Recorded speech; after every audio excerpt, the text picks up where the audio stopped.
ہم نے اٹھایا تھا وہ بینکرپٹ ملک جو 2018 کو ہمیں ملا تھا کہ جب دیوالیہ نکلا ہوا تھا، اور یہ اب NRO2 جنرل باجوہ نے دیا ان کو کہ یہ اب آئے ہیں سارے پاک ہو کے، اور آہستہ آہستہ ان کے سارے کرپشن کیسز ختم ہو رہے ہیں، اور ایک ایک یعنی قانون بنائے ہیں انہوں نے نیب امینڈمنٹس میں کہ ایک ایک کی کرپشن معاف ہو رہی ہے۔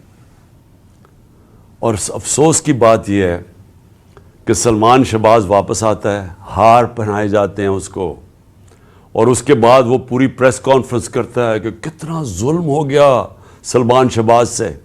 سارا پاکستان جانتا ہے کہ جنرل مشرف نے NRO2، جنرل باجوہ نے NRO2 دیا، مشرف نے NRO1 دیا، سب کو پتہ ہے۔ ہمیں کئی دفعہ انہوں نے کہا جب ہم گورنمنٹ میں تھے کہ جی چھوڑ دیں احتساب کو، چھوڑ دیں اقتصادیات کے اوپر کانسنٹریٹ کرو، اکانومی پہ کانسنٹریٹ کریں، احتساب کو بھول جائیں۔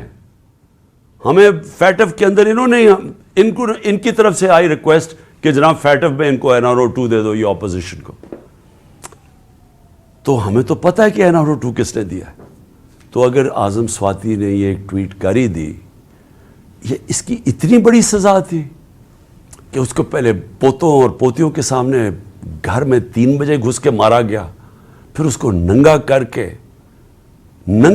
کے ISI نے اس کو مارا علیحدہ، اور اس کے بعد اس کو جو کیسٹ اس کی بیوی اور بیٹی کو دی گئی وہ گندی کیسٹ، اور اس کے بعد اب اس کے اوپر 30 کیس اور کر دیے ہیں۔ اس عمر میں آدمی کو کبھی کوئٹہ جا رہا ہے اور کبھی سندھ جا رہا ہے۔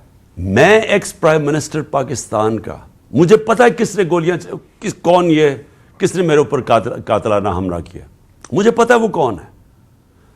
میں اپنی FIR نہیں کٹوا سکا تو اور کون کٹوائے گا پاکستان میں؟ اور کون آج مجھے بتائیں کمزور آدمی، اگر ایکس پرائم منسٹر سب سے بڑی پارٹی کا ہیڈ اگر وہ نہیں کر سکتا تو باقی کون کر سکتا ہے؟ تو یہ ہیومن رائٹس کا حال ہے آج۔ ہم بات کرتے ہیں کہ جی مقبوضہ کشمیر میں بہت بڑے برے حالات ہیں، تو یہاں کیا ہیں؟ یہاں کون سے ہیومن رائٹس رہ گئے ہمارے؟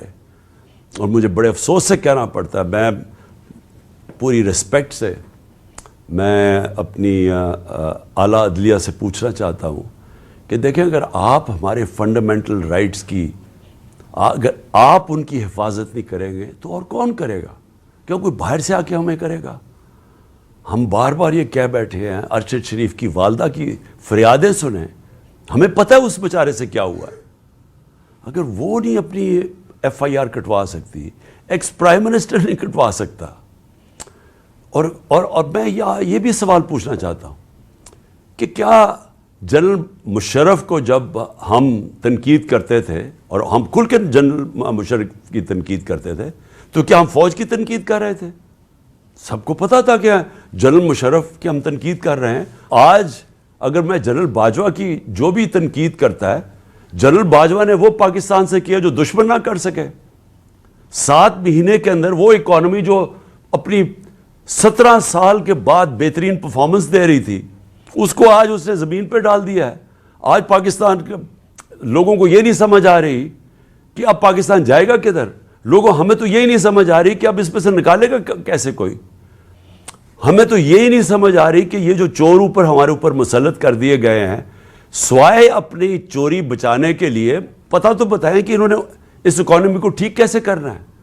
اور اب یہ 30 سال دونوں اقتدار میں رہ چکے ہیں، کب انہوں نے اکانومی کو ٹھیک کیا تھا؟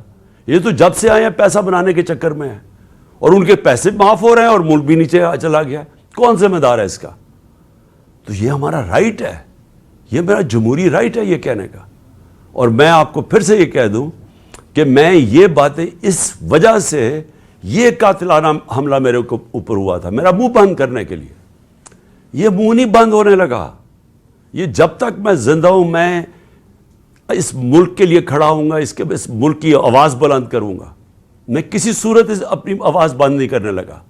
اور میں یہ چاہتا ہوں کہ اگر کوئی ادارے کے اندر کالی بھیڑیں ہیں تو ادارہ اپنا وقار اونچا کرتا ہے جب ان کے اگینسٹ ایکشن لیتا ہے۔ یہ نہیں کہ جو بات کرتا ہے ان کے اوپر کارروائی شروع کر دے، جو کہ اعظم سواتی سے خاص طور پہ ہوا ہے۔ میں نے اپنی ساری مشاورت کمپلیٹ کر لی ہے.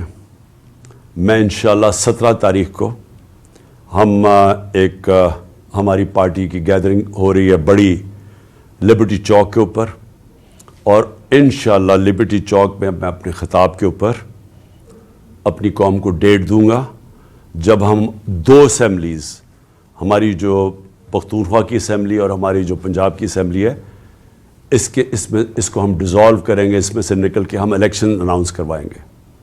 اس کے علاوہ ہمارے جو 123 یا غالباً 125 نیشنل اسمبلی کے ممبرز ہیں جو ہمارے انہوں نے ابھی تک استعفے قبول نہیں کیے, ہم نیشنل اسمبلی کے اندر جا کے اسپیکر کے سامنے کھڑے ہو کے کہیں گے کہ ہمارے استعفے قبول کرو, تاکہ ہم نیشنل اسمبلی سے بھی ریزائن کریں, اور پھر تقریباً 70% پاکستان کے اندر الیکشن ہوگا.